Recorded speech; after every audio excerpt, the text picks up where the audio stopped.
Peristiwa serupa, saudara, aksi pencurian kotak amal di Masjid Asy-Syifa Cipatat, Kabupaten Bandung Barat, Jawa Barat terekam CCTV. Pelaku beraksi di siang hari dengan berpura-pura ingin melaksanakan sholat.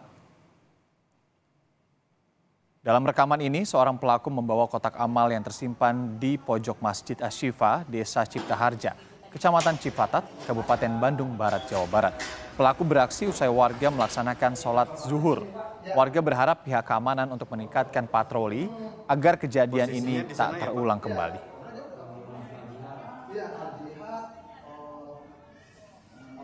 Kenceleng kami letakkan sudut di bagian depan, itu kosong, sudah kosong karena kami sudah waspada lah ya.